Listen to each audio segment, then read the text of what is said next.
Assalamualaikum warahmatullahi wabarakatuh. Anak-anak kita lanjutkan pelajarannya tentang perubahan wujud benda. Nah, di sini ada perubahan wujud benda.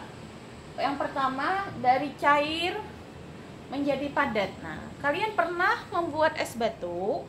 Nah, itu kan pertamanya kalau kita ingin membuat es batu, kita masukkan air ke dalam plastik, lalu diikat dan kita masukkan ke dalam kulkas. Nah, proses dia membekukan itu nanti akan membuat dari benda air tadi kan termasuk benda cair, lalu akan berubah menjadi benda padat ketika dimasukkan ke dalam kulkas atau didinginkan. Nah, perubahan dari cair menjadi padat disebut itu membeku. Ada juga anak-anak, misalnya ada yang kedua, perubahan benda padat menjadi cair. Kalau dari padat menjadi cair itu disebut mencair. Ada misalnya ibu ingin membuat kue menggunakan mentega. Nah, jadi menteganya itu dicairkan terlebih dahulu, ingin membuat kue bolu. Nah, jadi dicairkan terlebih dahulu dengan cara dipanaskan di atas wajan misalnya. Nah, jadi perubahan benda padat menjadi benda cair itu disebut mencair. Nah, jadi mencair ini kebalikannya dari membeku. Kalau membeku tadi perubahan dari benda cair menjadi padat disebut membeku. Contohnya es batu. Membuat es batu tadi. Nah, kalau perubahan dari padat ke cair disebut mencair. Nah, contohnya tadi mentega meleleh ketika dipanaskan. Sama juga es batu itu misalnya dari cair ke padat.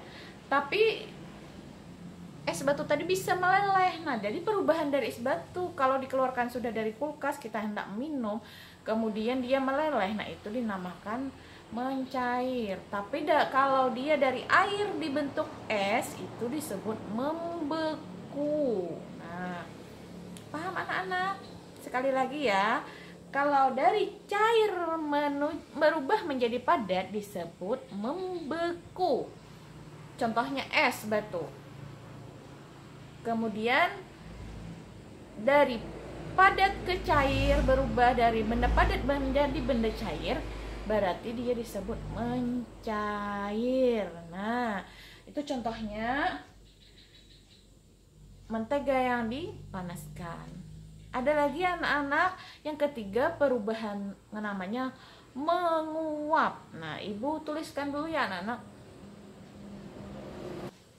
Nah, anak-anak yang ketiga itu ada benda cair berubah menjadi uap, disebut namanya menguap. Nah, menguap bukan menguap ngantuk, tapi maksudnya di sini menguap menjadi uap. Nah, misalnya kalian memasak air, kalian coba masak air di dalam panci misalnya, sedikit aja kalau mau melakukan percobaan, tapi harus ditemani orang tua ya anak-anak. Nah, jadi kalau ketika air itu menguap mendidih, nah kalau dia sudah terlalu panas dia akan mendidih. Nah, ketika dia mendidih maka air itu akan naik ke atas menjadi seperti udara.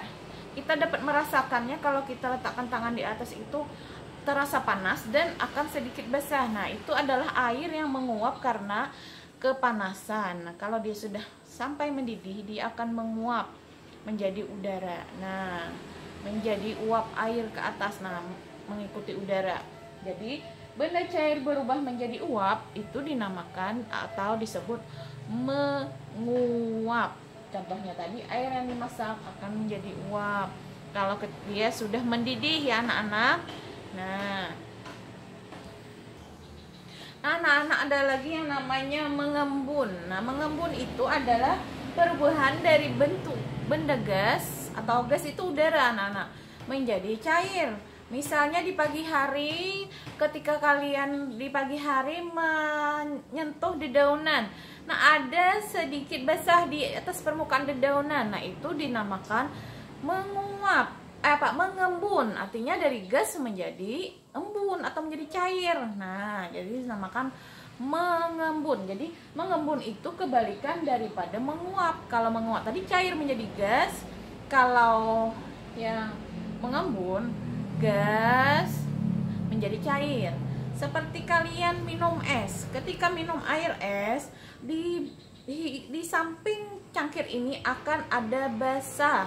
Nah, yang basah itu adalah karena udara tadi dingin lalu dia menjadi cair. Nah, jadi dari gas atau udara tadi menjadi cair lalu menempel di permukaan di samping-samping dari cangkir ini. Bukan air es tadi yang keluar ke sini, tapi karena udara di sekitar cangkir ini tadi mencair atau dinamakan mengembun. Nah, jadi anak-anak, benda cair berubah menjadi uap itu dinamakan menguap.